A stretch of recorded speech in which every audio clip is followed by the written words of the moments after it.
Greetings, everyone, and welcome to Wedaways, Getaways, virtual FAMs for wedding planners and couples.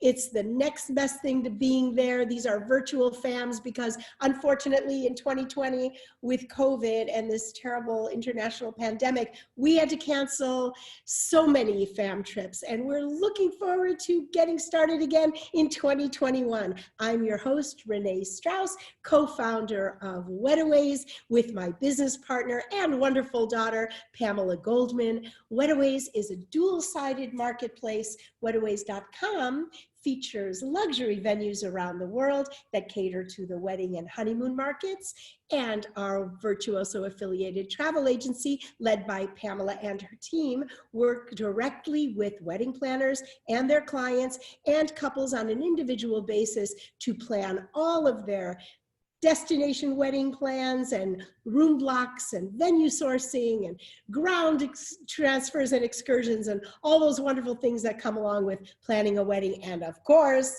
the cherry on top are the honeymoons.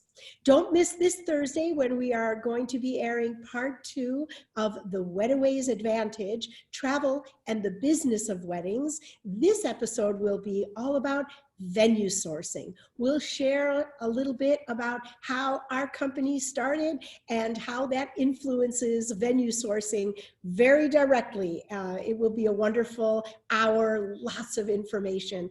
And one lucky wedding planner that tunes in to all 3 of the 3-part series will win from our sponsor, Viceroy Hotels and Resorts, 3 nights and 4 days with breakfast daily, a special dining experience for 2 spa treatments, and a special in-room amenity at any one of the 4 Viceroy hotels that we feature on Wedaways.com. So you'll definitely want to get into the website, explore those beautiful properties, and get ready to post on social media and be eligible to win. We really look forward to announcing that on the 3rd episode of the Wedaways Advantage, which will be on Thursday, July 30th. So mark your calendars. Today, we welcome a dear friend and longtime colleague of Wedaways, Rachele Belladelli. She's broadcasting from Italy, and we're very excited to see you. How are you, Rachele? I'm good. I'm happy. I'm thrilled. I am really thrilled for this webinar. Oh, thank you so much. We are too. Rachele is going to take us on a trip through Italy.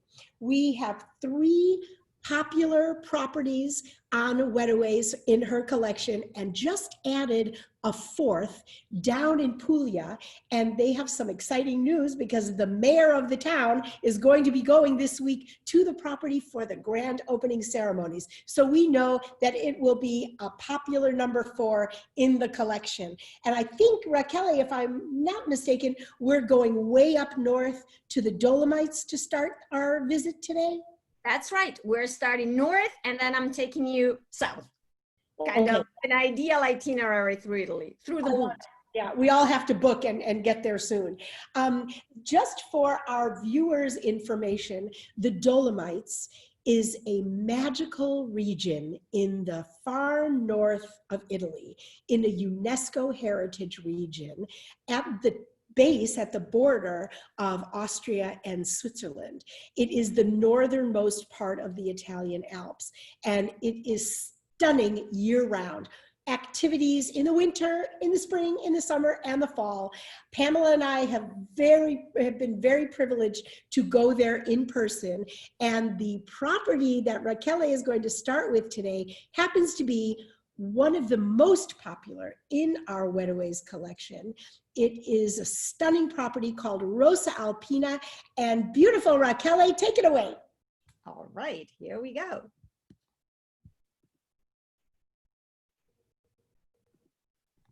All right, let's start. And let's start up north with Rosa Alpina. So as Renee was saying, yes, the Dolomites is the northeast corner of Italy, all the way up. UNESCO World Heritage, great area. And the 2 easiest airport to access the area, I'm gonna start from there. It's either Innsbruck, it's about an hour and a half, an hour and 40 minutes away, or Venice, which is a bit more than 2 hours away. And this area here, this orange spot, and that's where Rosa Alpina is. Rosa Alpina is right in the heart of the Dolomites. And here we go. So this is the property in summer. Now you have to know one thing. To see these mountains here, these are the Dolomites. The rock is completely different from the rest of the Alps.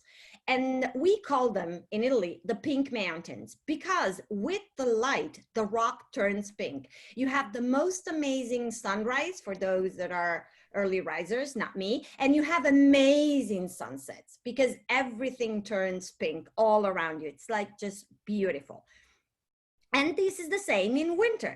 So, you know, it's a very, very extremely popular destination for skiing. It's the largest ski area in the world. So there's nothing bigger than the Dolomites. It's 860 miles of ski runs all linked one to the other. So there's plenty of activities when you come to this area. And here we go to Rosa Alpina. So the property started in 1939. So you can see it's been on the market for a long, long time. And you're not going to a hotel. Consider that you're going to somebody else's house. So if the owners catches you in the lobby, it might take you to the kitchen for pre-dinner drinks, or it might go skiing with you in summer, or biking, skiing with you in winter, or biking with you in summer. These are his passions. And it's got this homey feeling. It's a contemporary mountain style all around. Plenty of areas where to relax, where to unwind, where to enjoy, you know, the library. You have the game room, the pool table room, the movie theater for a movie night. And there's really a lot of space. When the owners were granted the permit to enlarge the hotel 4 years ago, they didn't go for extra rooms. They went for extra unwinding space for clients. And the reason is, you know, the owner always said, I'm a third generation hotelier. I want my kids to be the fourth. So I want my clients to enjoy the property. Wining and dining at Rosa Alpina, it's like out of this world experience. And this is an area altogether, not just the hotel, but all around the hotel that is very popular in Italy for its Michelin star cuisine. Believe it or not, you know, within 5 mile stride, you have 3 Michelin star restaurants, a 1-star, a 2-star, and at Rosa Alpina, a 3-star. So gourmet people, well, they're in heaven. Cannot get any better than that. And you start in the morning at the breakfast at La Limonaia, which can also be used for parties when you do a buyout of the hotel, because you got all these windows that you can see. They overlook the woods and it's beautiful. In the morning, it's amazing, but it's also at night, it's got quite a good feeling. Then you go casual to the wine bar and grill, typical Italian food, and the Stube, fondue night. You know, if you want to have something different, something special for your party, for your group of friends, for your family, well, fondue, it's a pretty engaging type of dinner. So it's really cool to have it. And at the Stube, you can have that. And then you go to the queen of the whole experience, and it's Sant'Ubertus. This is a 3 Michelin star restaurant.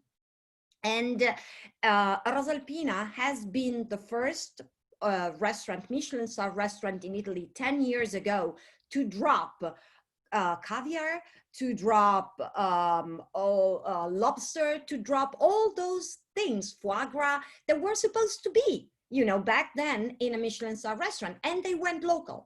They established a very good relationship with local producers. So basically, they check what they use in the kitchen from farm to table, whether they go where they have cattle, whether they go where they buy the trouts, whether they go where they have the vegetables, or where they buy all the herbs for their herbal teas. They check everything, and they wanted to go local, because they want people, when they come to this area, to experience what it's like, the cuisine here, which is very different from the rest of what you imagine Italy, right? And the thing is that they proved that you can become a 3 Michelin star restaurant without having the dishes that all the restaurants serve. Rooms and suites. The property has 51 rooms. You start from deluxe double. I'm just showing you a few of them. Deluxe double, which is the smallest one, it's in the upper left corner. And then you have a variety of junior suites and suites. And they were all built with local wood and local stone. So there's a very special scent when you get to these rooms, and it's the wood that they use. And so every time I am on the property, I know I'm there.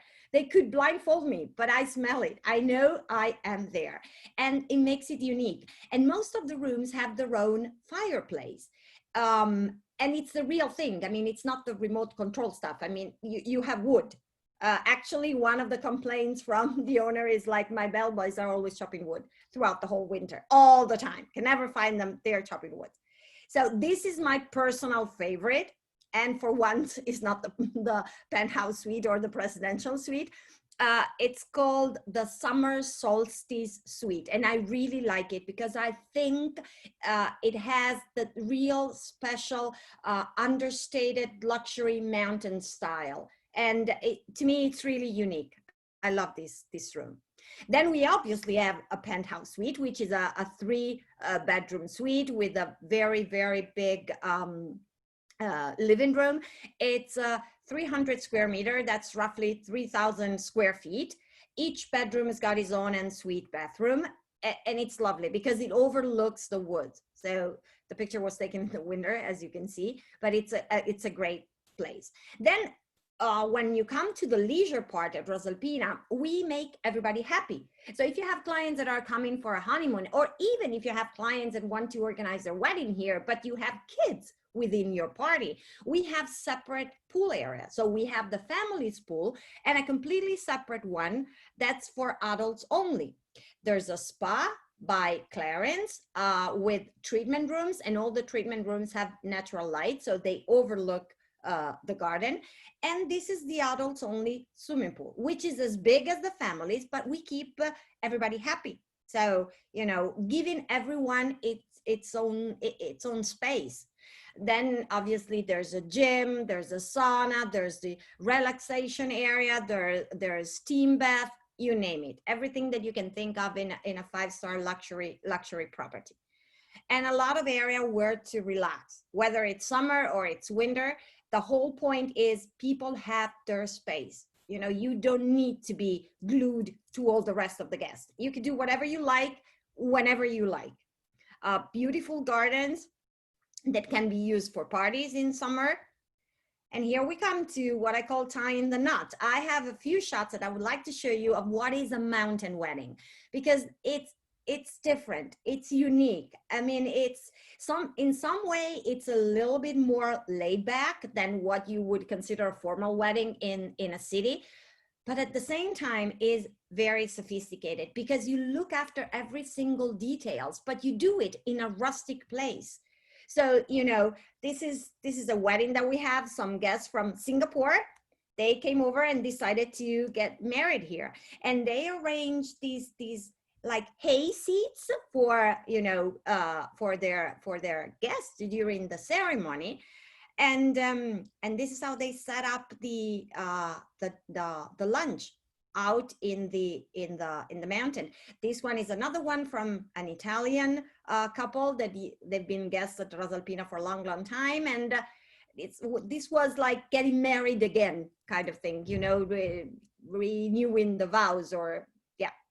And it's really cool. See, you know, you're in a place that it's really magical, and that's what makes the difference when you get married here. And these mountain lodges, they are owned by Rosa Alpina. So, you know, there's no problem arranging and organizing all the service here because, you know, they are part of the hotel. And before the wedding party or after the wedding party, there are some unique experiences. As Renee was saying, the Dolomites are just wow, you know, our pink mountains. And here, I always say that you engage with the mountains as you engage with your equipment at the gym. It's like, it's an open air gym. So you go sky running, you go mountain biking, road biking, Nordic walking, hiking, you just name it. There's plenty of things to do for people that are coming to this area. The things that I like the most, to me, this is an adrenaline rush, and it's the Via Ferrata, which is the signature experience when you come to the Dolomites. I know that some people say, oh, wow, no, I'm not going to do that. I'm telling you, I'm a beach person and I did it. And if I did it, anybody can do it. If you can walk, you can do it. It's not scary at all. You do it with the mountain guides. And once you've done it, it's like a wow, you know, I did that. And it's super cool.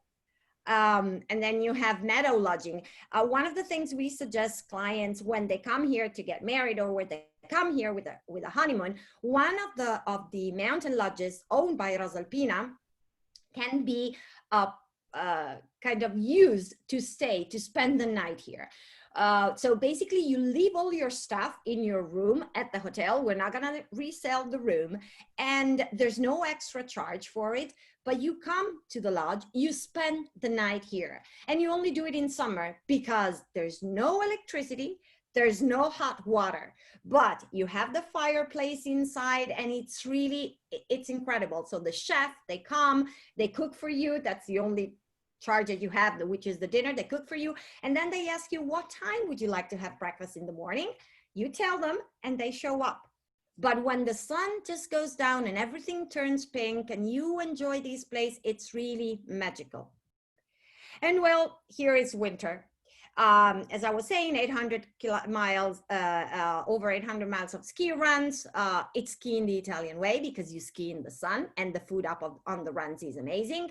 And you know, it makes a difference. I don't know how many of you are skiers, but skiing in the sun rather than doing it in the shade. And you can do anything you like. If you don't like downhill ski, you have cross country, you have snowshoeing, you have snowboarding, you have skiing on piste, off piste, you name it. See the pink mountains? So this is what they look like when the sun sets. It's really, really, really beautiful.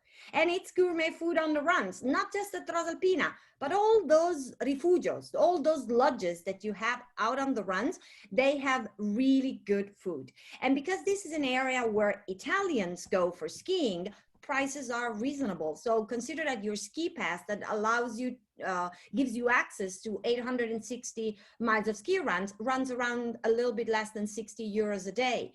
And the same thing, the same logic applies to the dishes that you have once you stop for a bite. So here are a few facts and figures, and this was Rosa Alpina. Well, before you move on, I have to say a few things. Pamela and I were there, as I said, and that picture you have of the pink mountain is exactly like, I thought that was the picture from my camera. I said, how did you get the picture from my camera? It's incredible. And the other thing that I want to mention again is, in a gastronomic country like Italy, it's really something, the fact that the most Michelin star restaurants of the entire country are in the Dolomite region. And the food is insane. Pamela and I were at Rosa Alpina. We stayed there, we ate there, we stayed and we dined at Hubertus. I can't say it as beautifully as you, but it was just like blow your mind. We have, as I said, more requests for that property. It is one of the most expensive, there's no question about it. I mean, an average 60-person wedding, you can spend $100,000. That is the fact. But the experience that the clients come away with is mind-blowing. And so I really, really suggest for our wedding planners to sell this destination to their clients, because there's no place on earth. And we're so glad that you shared it with us. Thank you, Raquel. My pleasure. I'm also going to just chime in and say that we travel all over the world, you know, been to 65 plus countries, and the Dolomites region of Italy is one of our favorites. It's so versatile. It's perfect in the winter. It's perfect in the summer. It is just absolutely breathtaking. Rosa Alpina is one of the top properties, not only in the Dolomites, but in Italy.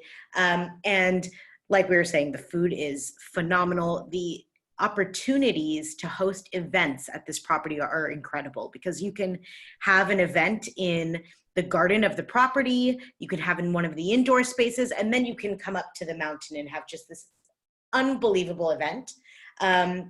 And because it's so beautiful, Raquel, we have some questions for you. The planners would like to know the capacity for weddings in one of these mountain cabin destinations. Okay, we use the outdoors. So as you've seen from the images, there was one that the wedding from Singapore was very small. There were about 25, 30 people max. So there was, but the Italian ones, that was pretty big. There were about 60 people attending the wedding. And so I would say that the capacity is mostly limited by the hotel, because the hotel has got only 51 rooms. So that's the thing that you actually play with. But beside that, we can organize parties inside the hotel or outside the hotel for 100 people. Not a problem. They do require a 30-room buyout. That I know. Yes. Yeah. That's the minimum they require. It's true. That's the minimum they require.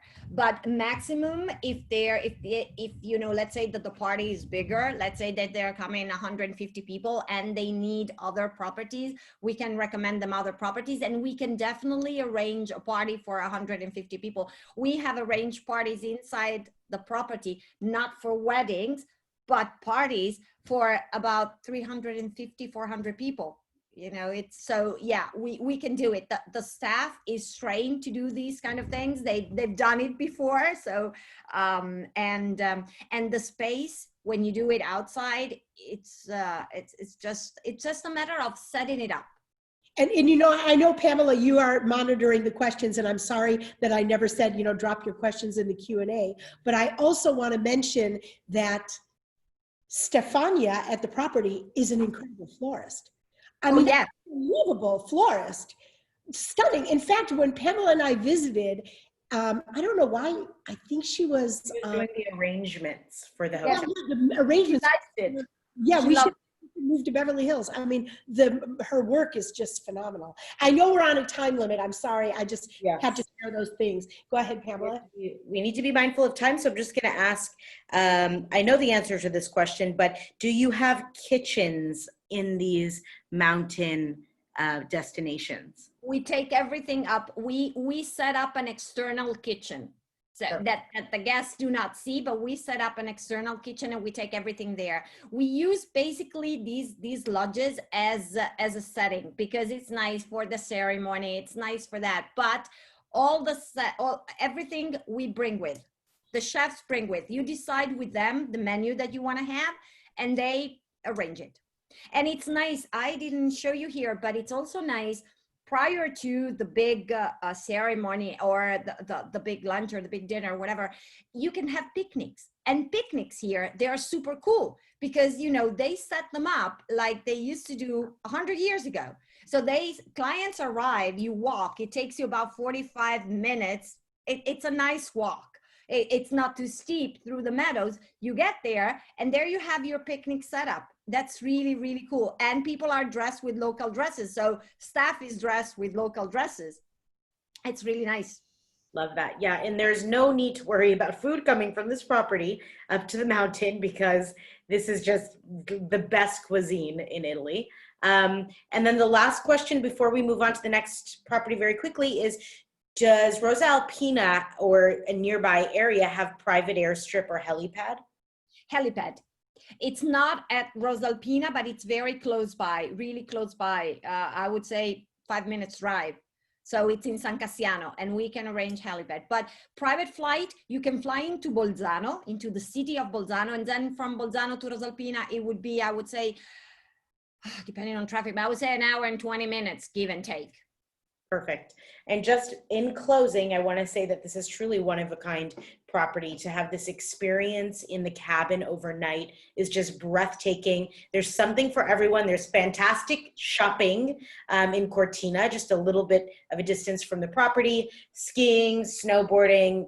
The bar, of course, is fantastic if you don't want to do any of the outdoor activities. So absolutely keep this in mind for your clients. Okay, thank you so much, both of you. We are going to stay in the Dolomite region, a little bit further south, and go to Castel Hortenberg, beautiful property. There we go. And here we are in Bolzano. So Bolzano is the capital of the area, of this area, which is here on the map, it's green. That's called South Tyrol. That's where the Dolomites are. So Bolzano is basically the gateway to the Dolomites. Bolzano has an airstrip. So, you know, if you can fly privately into the city. The closest airport would be Innsbruck, which is a little bit more than an hour away. Otherwise, not Venice really, but Verona. But Verona is linked to European cities. You don't have direct flights from the US. So you would fly into London, or you would fly into Frankfurt, into Munich, and then from there you fly into Verona. From Verona to Bolzano, it's, that's where I live, so I should know. It's a little bit more than an hour drive. It's a very smooth, very easy drive. And again, keep in mind the area where we are, because we're gonna go back to the area in a little while. So Castel Hortenberg, I call it a fairy tale castle. It dates back 1500. It's this typical Renaissance castle, right? So you got these big, thick walls. It's the picture perfect castle, really. It's the fairy tale castle, and it's right in the center of the city, again, with very, very big gardens. So there's a lot of area to play with, where you can do whatever you like, where you can arrange anything you like. Now, when we get inside the castle, now, as we say in Italian, the music changes. So we go from the Renaissance to very modern. When they refurbished the castle, they decided, because there were just very few pieces of furnishing that were, you know, dated back the time. So rather than going fake, we went new. So we went contemporary. And so, and to me, I love it this way, because it gives you a fresher look. It feels, you know, airy, it feels spacious, it's bright, and it's really, it's a great contrast, because you're getting into a place that's 500 years old, and then you look around and you got all these contemporary new things all around you, right? And lots of areas, I was saying, the outdoor lounge, lounges inside the castle to play with. And one of the things, and I almost forgot, a small spa with halotherapy, with a sauna and steam bath relaxation area, the fully equipped gym. Beside the gym, we also have e-bikes. So clients can go around the city or around the area on e-bikes. It's not because we're lazy, but you know, you're in the mountains, so a little helps. And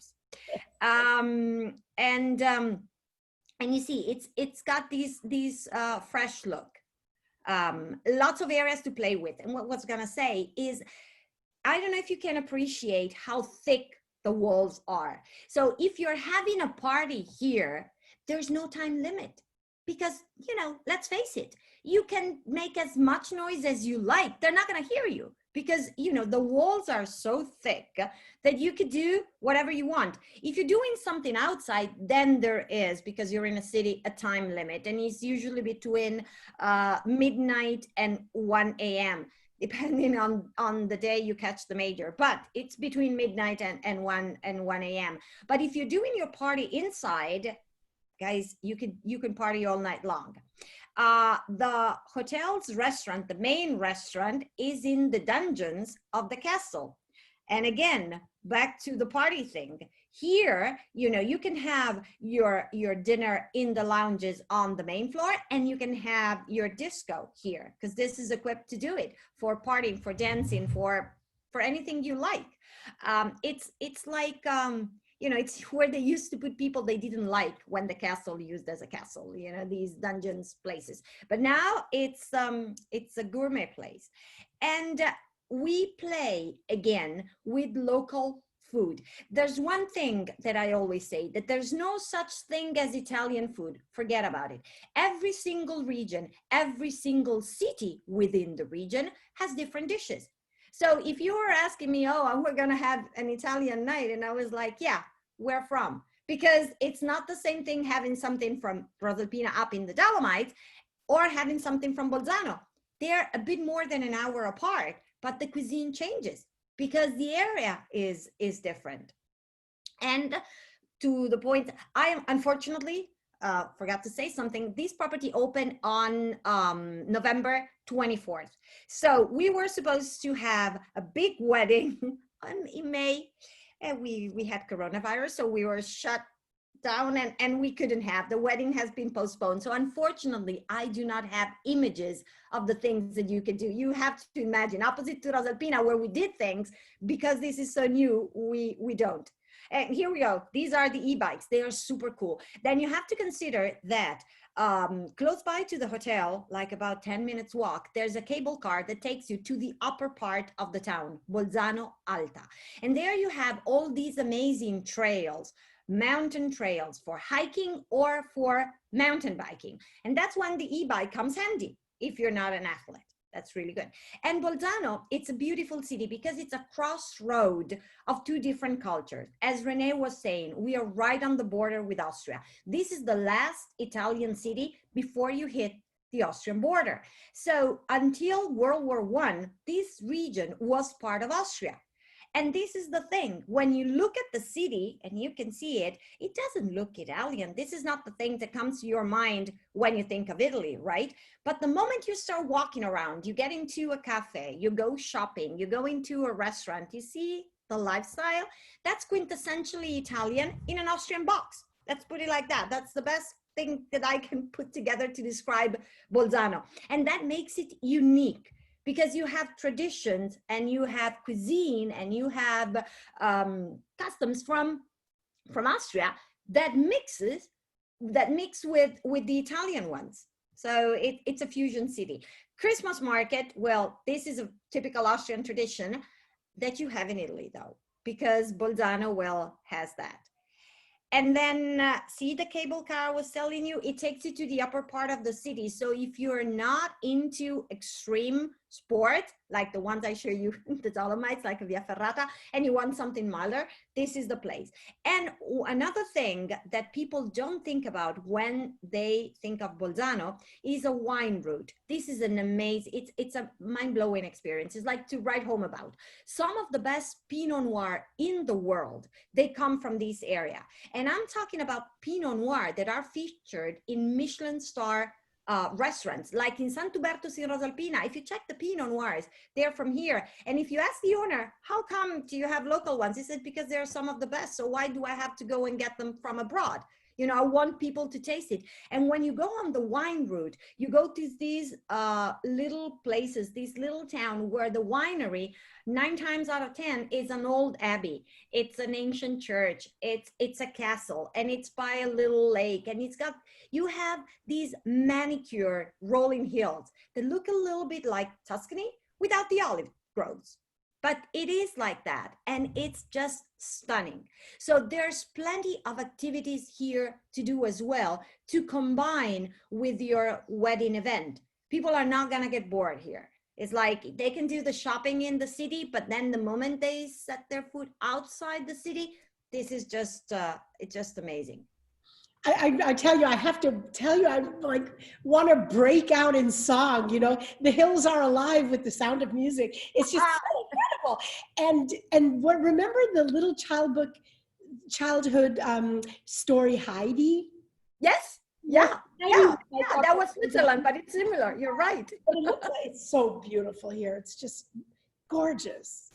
Yeah, it really is. And if you have couples, let's say young couples, or even not so young, but they like to do things, to engage in outdoor activities, these two places, both Rosa Alpina and Castel Hortenberg, would work perfectly for them. And again, Castel Hortenberg with only 24 rooms is easy to do a buyout here. It's really, really easy. You don't need a large group. It's, you know, it's like 50 people and you're already inside, you've taken over the whole property.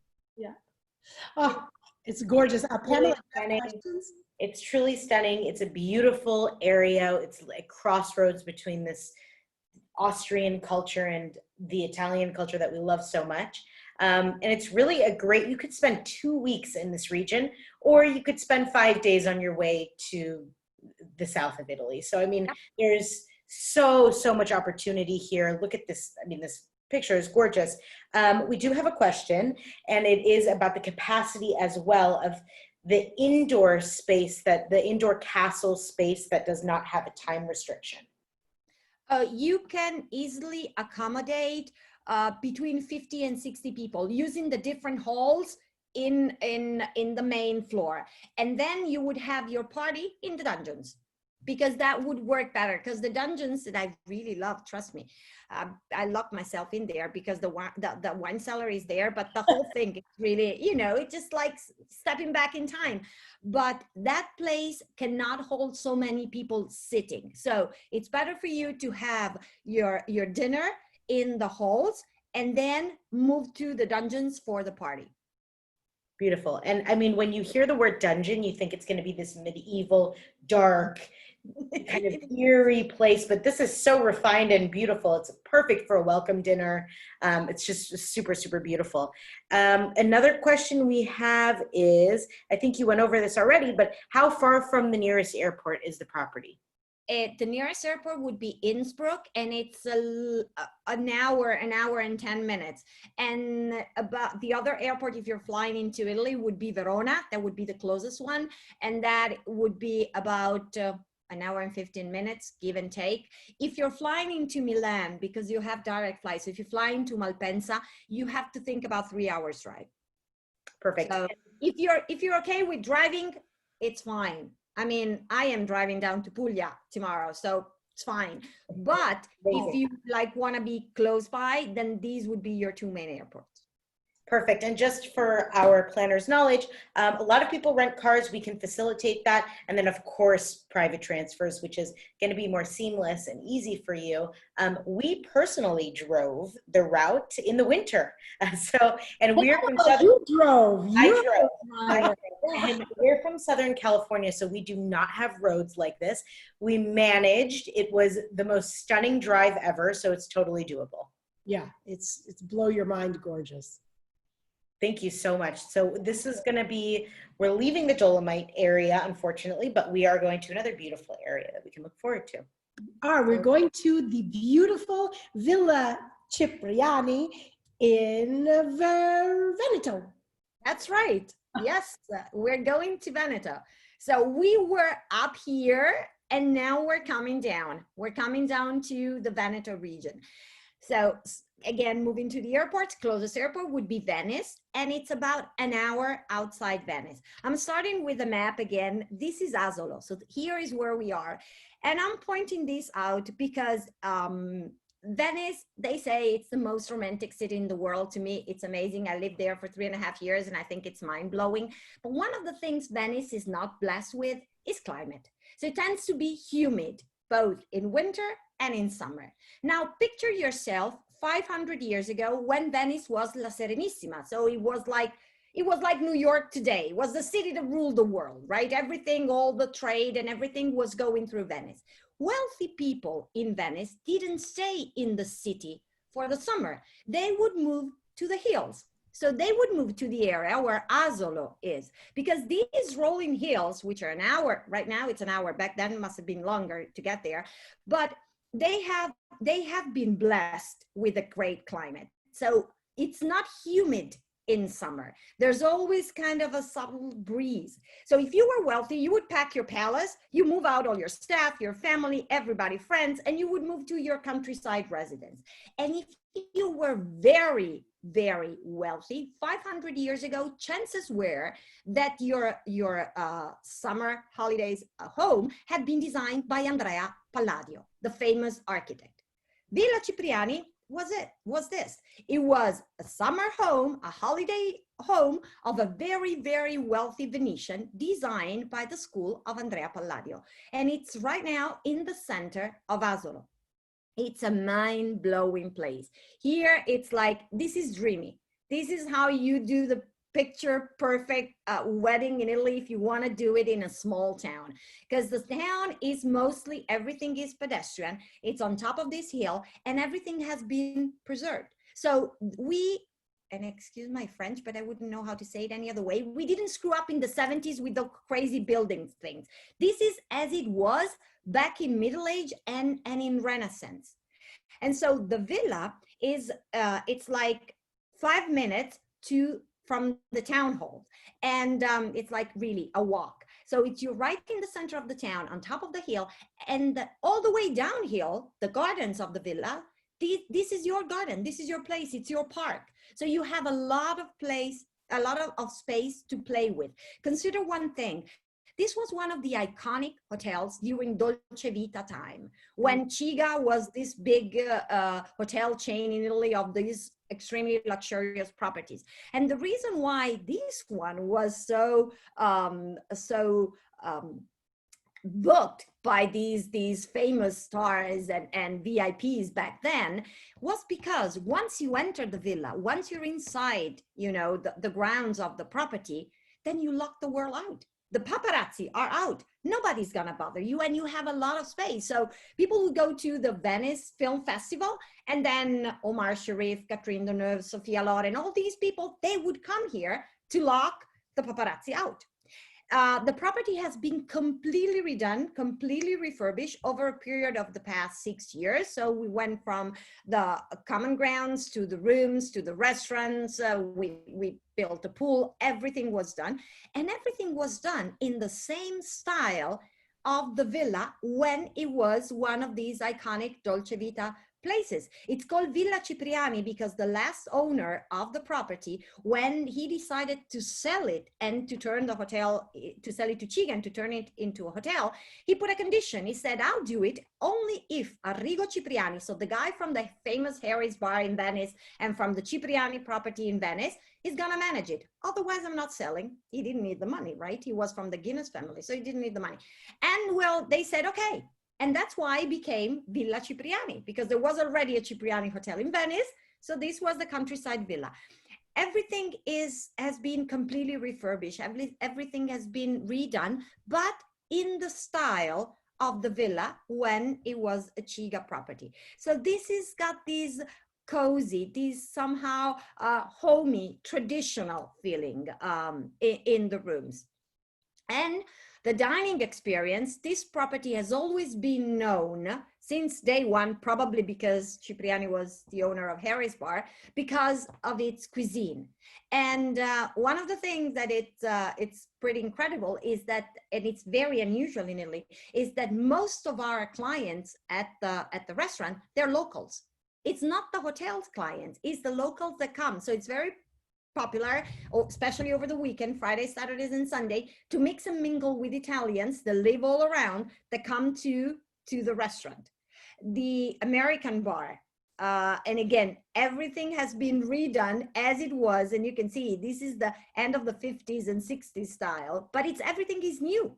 It was kind of really painstakingly, you know, going back and getting the same type of fabric, the same type of tiles and everything. So the new add-on that they didn't exist back then is there's a small spa with a couple of treatment rooms, steam bath, sauna, the gym, and the pool, the infinity pool. This gives you a little bit of an idea of how big the park is and how much space you have to play with when you're organizing a party here.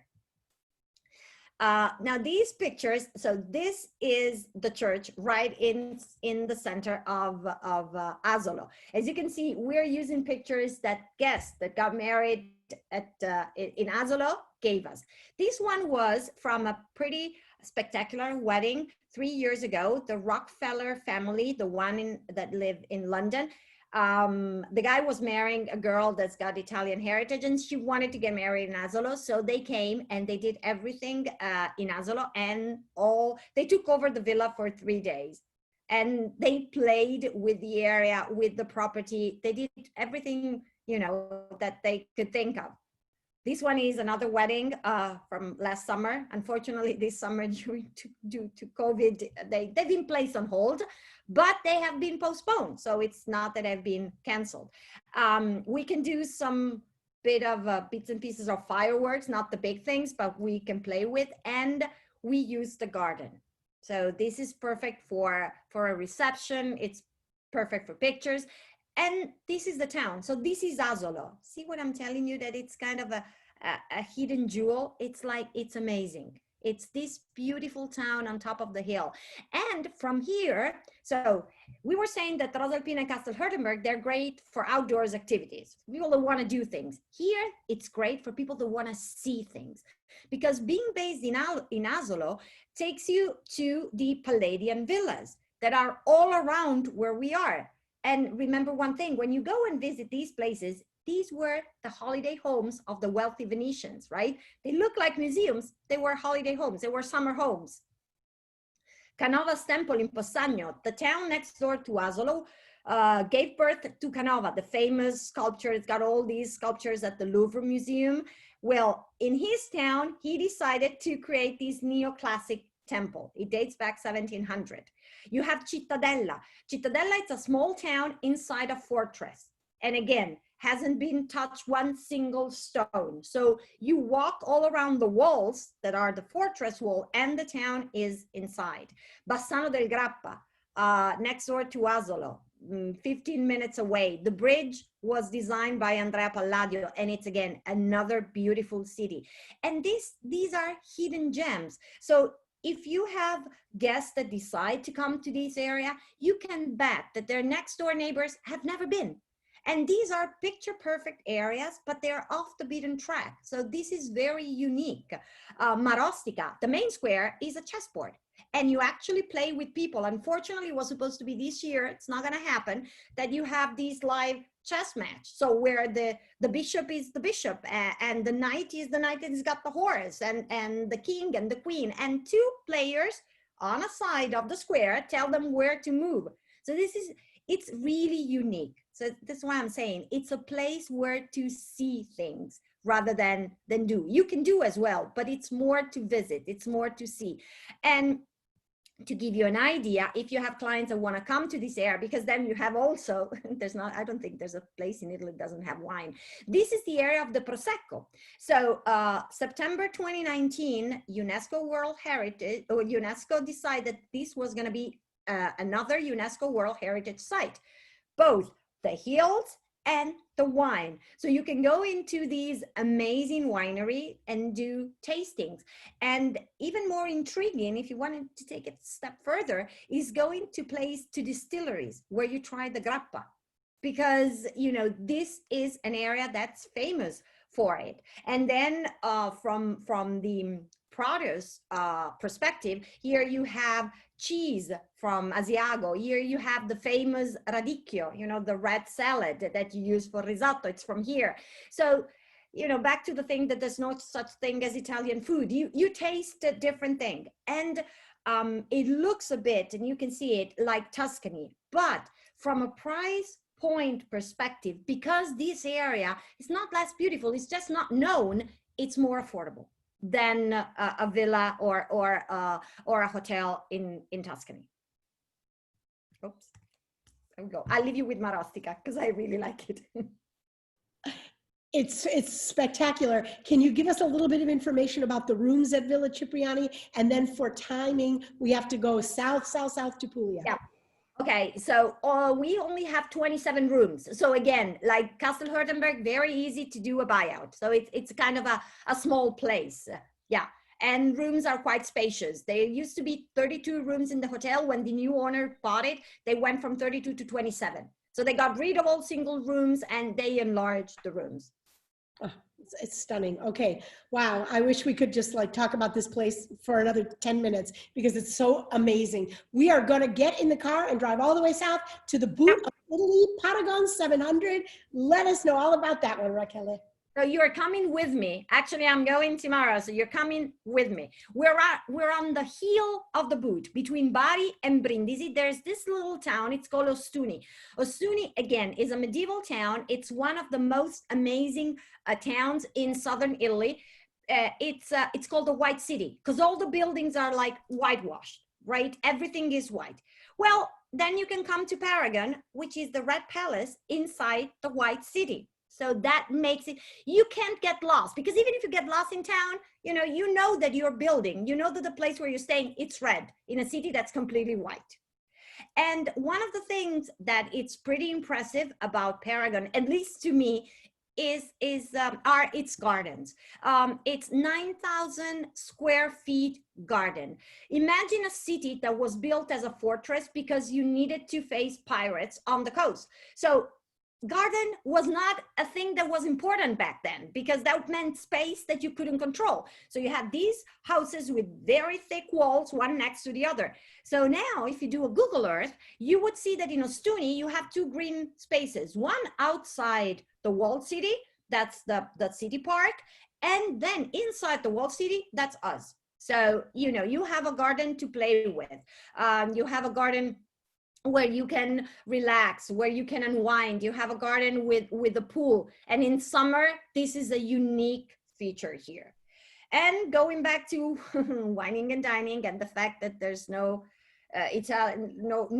Italian food, we're going regional. The main restaurant, Giovanni Cerroni, our chef, has like forged his reputation abroad. So he just became a chef working abroad.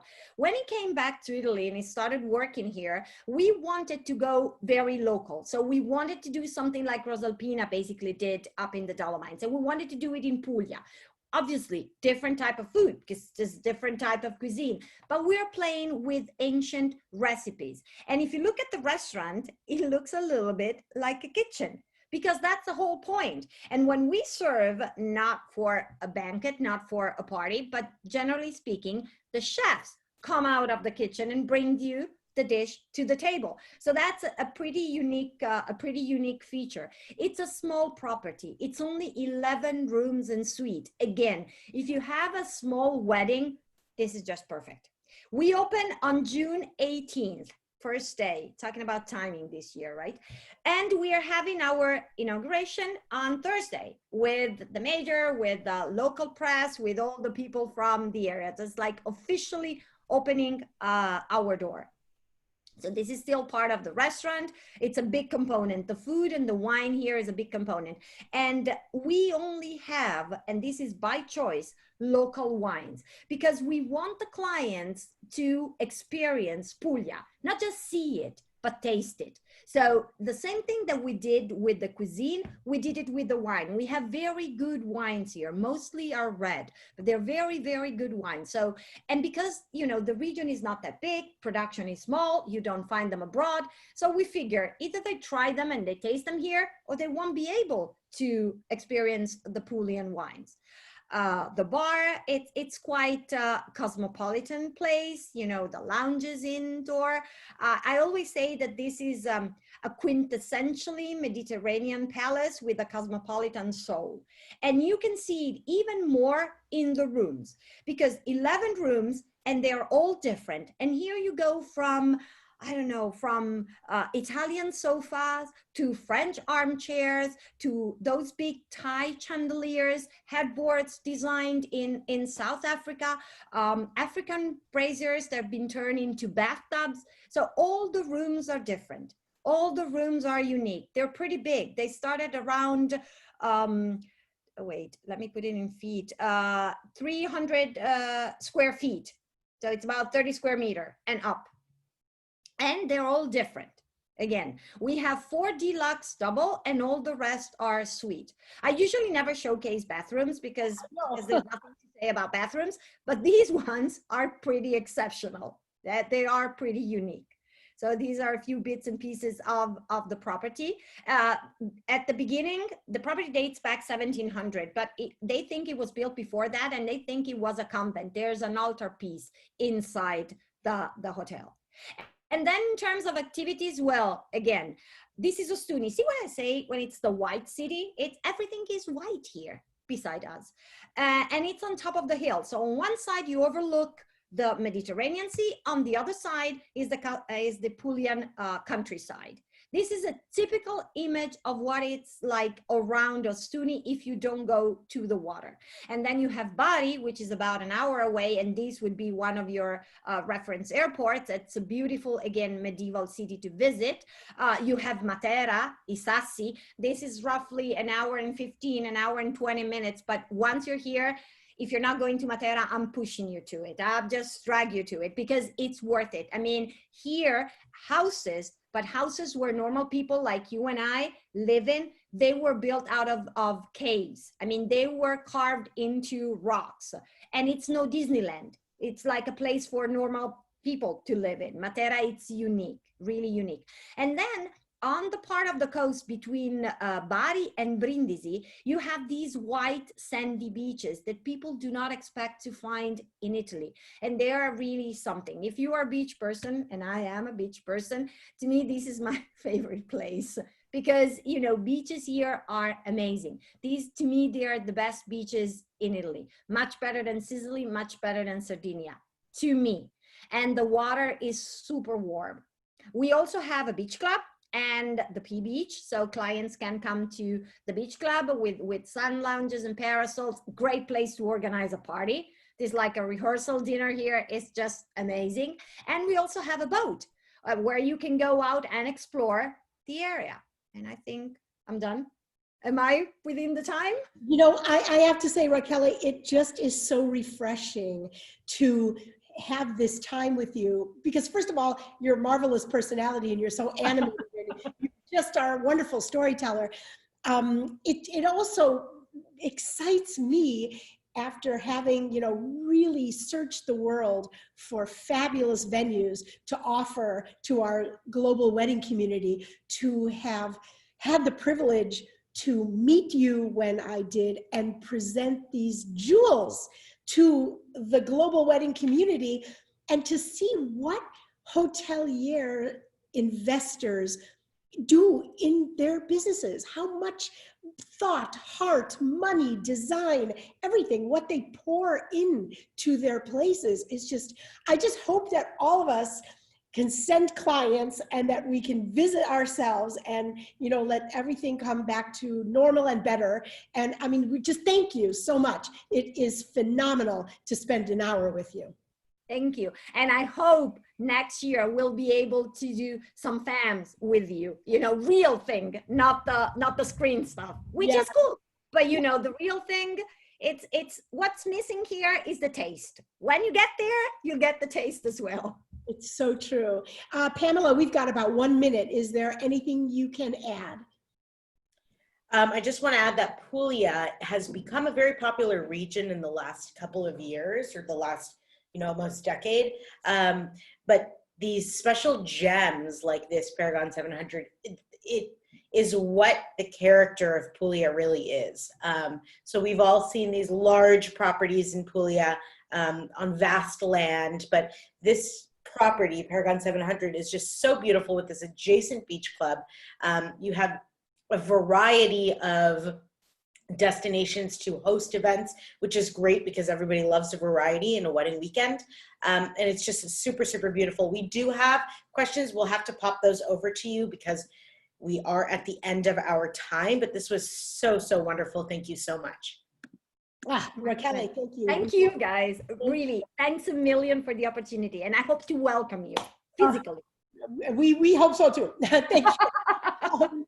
We, on this Thursday, don't miss the Wedaways Advantage travel and the business of weddings. We are talking all about venue sourcing. All of these Wedaways Getaways webinars that we have been hosting since May are leading up to venue sourcing and what we do, how we search the world, the relationships that we make with marvelous people like Raquel. And we just hope that you join in and learn and enjoy the time with us. From our family to all of yours, stay well, take care of yourselves, and we look forward to seeing you very soon. Arrivederci. Ciao. Ciao.